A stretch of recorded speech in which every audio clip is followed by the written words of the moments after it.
душанбе мизбони муҳорибаҳои ҷозиби ACA мешавад.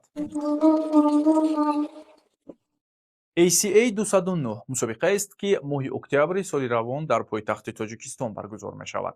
Интизор меравад, ки дар октагон размкорони шинохтаи тоҷик рақобат мекунанд. Дар миёни номҳои асосӣ Фаридун Одилов, Осимхон Раҳмонов, Лоиқ Раҷабов ва дигар варзишгарони тоҷик ҳастанд. албатта файткарди пурраи ACA 209 марҳила ба марҳила эълон мешавад ва муборизоне, ки дар ин мусобиқа ҳунарнамоӣ мекунанд, маълум мегарданд. баргузории мусобиқа дар душанбе барои мухлисони ММА рӯйдоди назаррас хоҳад буд, зеро бори дигар беҳтарин размкорон дар октагон ҷамъ меоянд ва намояндагони Тоҷикистон имкони рақобат дар назди мухлисони худро пайдо мекунанд. 31 октябр маҷмӯаи қасри теннис ва намудҳои обии варзиши пойтахт ба саҳнаи муҳорибаҳои бузурги ММА табдил меёбад.